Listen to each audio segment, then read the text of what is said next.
কুমোরটুলির ব্যস্ততা আমাদের মনে করিয়ে দিচ্ছে মা আসছেন আমাদের ধরিত্রীতে। আর মাত্র হাতে গোনা কয়েকদিন, তারপরেই আমাদের বাঙালির শ্রেষ্ঠ উৎসব দুর্গাপুজো। আপামোর রাজ্যবাসী কিন্তু মেতে উঠবে দুর্গাপুজোর আনন্দে। ইতিমধ্যেই দুর্গাপুজো ঘিরে কিন্তু কুমোরটুলির ব্যস্ততা এবং পুজো উদ্যোক্তাদের উন্মাদনা কিন্তু একেবারেই তুঙ্গে। তোমায় কিন্তু এগুলো কেউ লিখে দেবে না, কেউ বলে দেবে না। এটা একটা সফট নিউজ, ফেস্টিভ্যাল নিউজ, কোনো তাড়াহুড়ো নয়। তুমি যত সুন্দর করে বিষয়টাকে বলতে পারবে, যত ভেঙে বলতে পারবে, তোমার বডি ল্যাঙ্গুয়েজ, তোমার এক্সপ্রেশন এর সাথে যত কানেক্ট করতে পারবে, তত কিন্তু ভালো হবে তোমার প্যাকেজটা।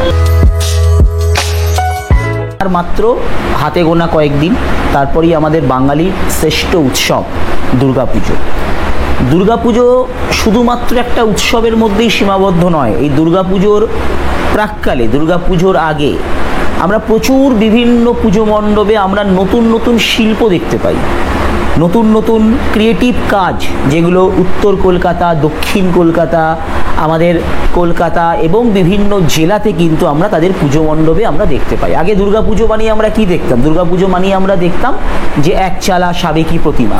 কিন্তু এখন দুর্গাপুজোটাও কিন্তু নতুন নতুন থিমের মধ্যে দিয়ে প্রতিমা, দুর্গা মণ্ডপকে কিন্তু যারা থিম মেকার, যারা শিল্পী, তারা বিভিন্ন বার্তা দিচ্ছে।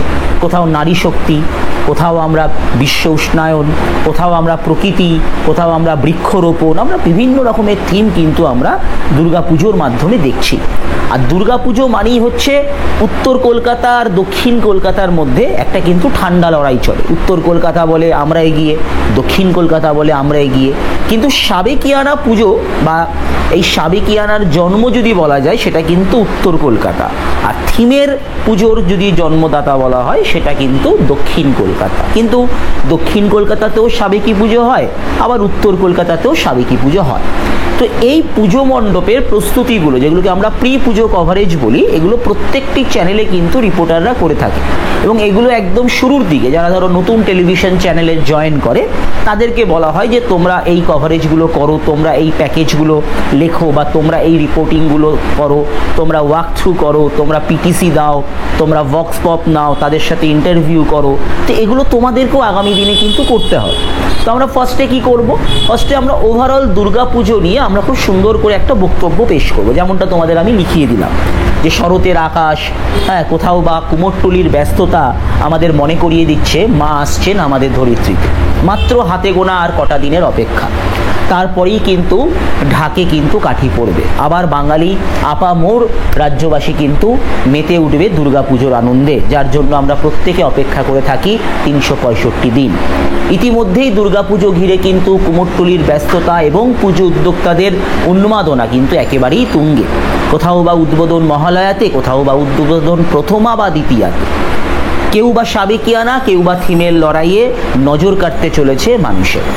আর এই মুহূর্তে আমরা দাঁড়িয়ে রয়েছি উত্তর কলকাতার খুব পরিচিত একটি পুজো, যেই পুজোটি প্রতি বছরই তাদের থিমে নতুনত্বের চমক এনেছে। সেটি হলো টালা প্রত্যয়।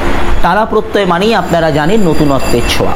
আজকে আমরা টালা প্রত্যয়ের পুজো মণ্ডপের শেষ মুহূর্তের প্রস্তুতি এবং টালা প্রত্যয়ের এবছরের ভাবনা এবং টালা প্রত্যয়ের আমরা কোনো একজন কমিটির কারোর সাথে কথা বলে জেনে নেব।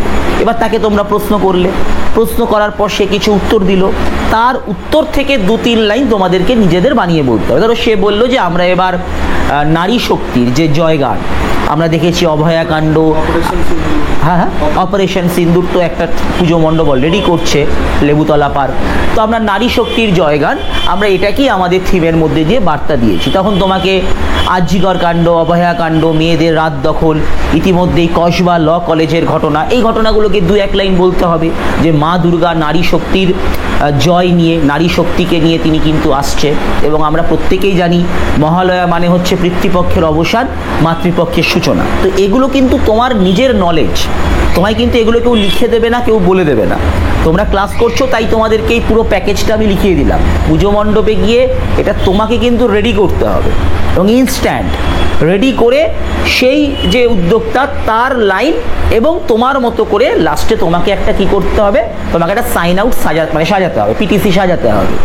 সাজিয়ে তুমি কি করবে, তুমি লাস্টে বলবে পজ দিয়ে ক্যামেরায় বিশাল পালের সাথে তুহিন সিনহার রিপোর্ট, জি 24 ঘন্টা কলকাতা। তোমরা কি বলবে, ক্যামেরায় বিশাল পালের সাথে নিজের নাম বলবে, আমি তুহিন সিনহা বলবে না, ক্যামেরায় বিশাল পালের সাথে তুহিন সিনহার রিপোর্ট, জি 24 ঘন্টা কলকাতা।